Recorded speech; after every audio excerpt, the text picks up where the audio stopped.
米娜的新大楼建造装修已经基本完成，她还购置了许多家电，这让她的家逐渐有了温馨的模样。然而，众多网友纷纷建议米娜趁着现在是反季节的时候购买空调，理由是反季节购买空调可能会更加便宜。这一建议看似简单，实则涉及到多个方面的考量，需要米娜综合权衡利弊后再做决定。从价格的角度来看，网友们的建议有一定的合理性。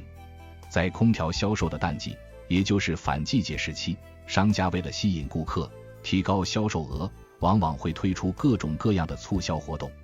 这些促销可能包括直接的价格折扣、满减优惠、赠送配套的小电器或者延长保修期限等。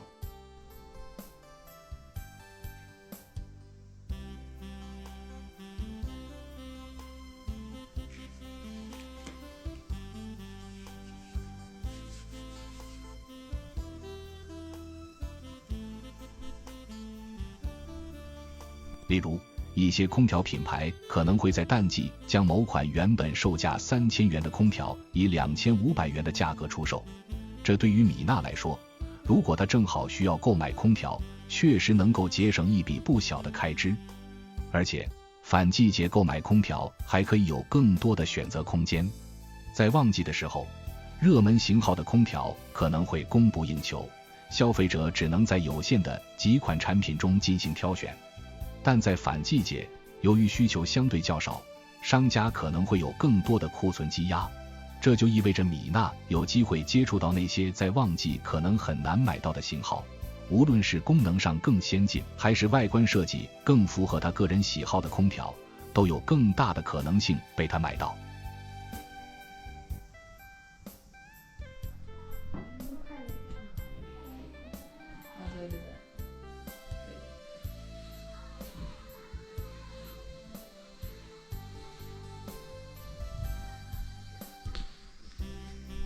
然而，米娜也需要考虑一些其他的因素。首先是空调的使用需求。如果大楼里的房间并不是都需要安装空调，或者有些房间只是偶尔会用到空调，那么购买空调就需要更加谨慎。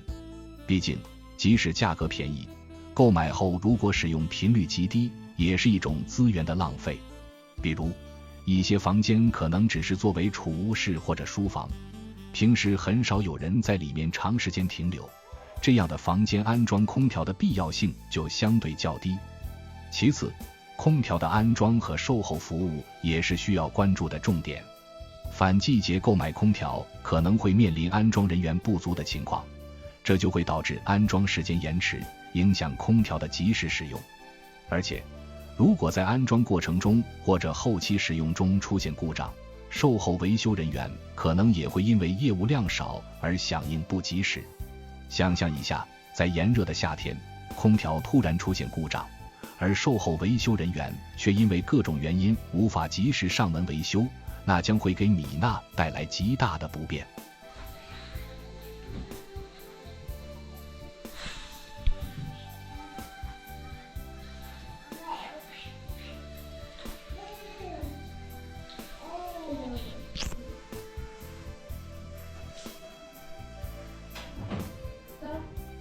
另外，虽然反季节购买空调整体上有价格优势，但也不能排除个别不良商家的欺诈行为。有些商家可能会以次充好，将库存积压多年、性能已经下降的空调当作新品来销售，或者故意抬高价格后再进行所谓的打折促销。所以，米娜在购买的时候一定要选择正规的渠道，仔细检查产品的质量和性能。比如，可以查看空调的生产日期、能效标识等关键信息，还可以向商家索要产品的详细参数和使用说明书。从长远来看，米娜还需要考虑空调的能耗问题。随着能源价格的不断上涨，空调的能耗成本也越来越受到人们的关注。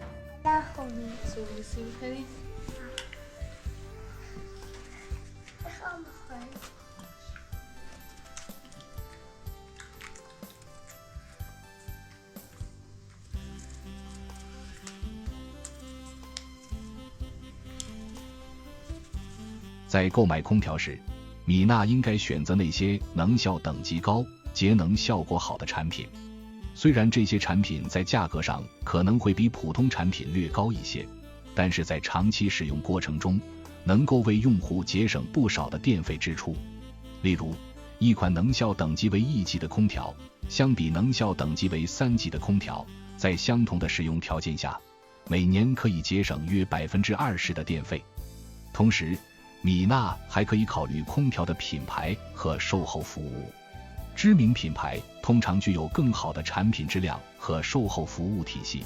能够让用户在购买和使用过程中更加放心。比如，一些大品牌的空调厂商在全国范围内都有完善的售后服务网络，无论用户在使用过程中遇到什么问题，都可以及时得到解决。而一些小品牌或者不知名品牌的空调，可能在售后服务方面存在不足，这也会给用户带来一定的风险。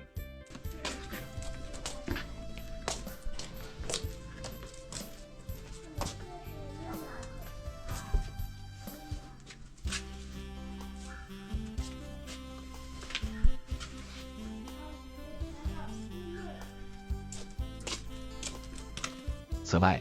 米娜还可以关注一下当地的气候条件。如果当地的气候比较温和，夏季气温不是特别高，冬季气温也不是特别低，那么购买空调的必要性就会相对较低。在这种情况下，米娜可以考虑采用其他方式来调节室内温度，比如使用风扇、加湿器等。这样不仅可以节省购买空调的费用，还可以减少能源消耗，对环境保护也有好处。再者，米娜还可以考虑一下自己的经济状况。如果她的经济状况比较紧张，那么在购买空调时就需要更加谨慎。毕竟，购买空调需要一次性支付一笔不小的费用，如果经济状况不允许，那么可能会给自己带来一定的经济压力。在这种情况下，米娜可以考虑先购买一些基本的家电，等经济状况好转后再考虑购买空调。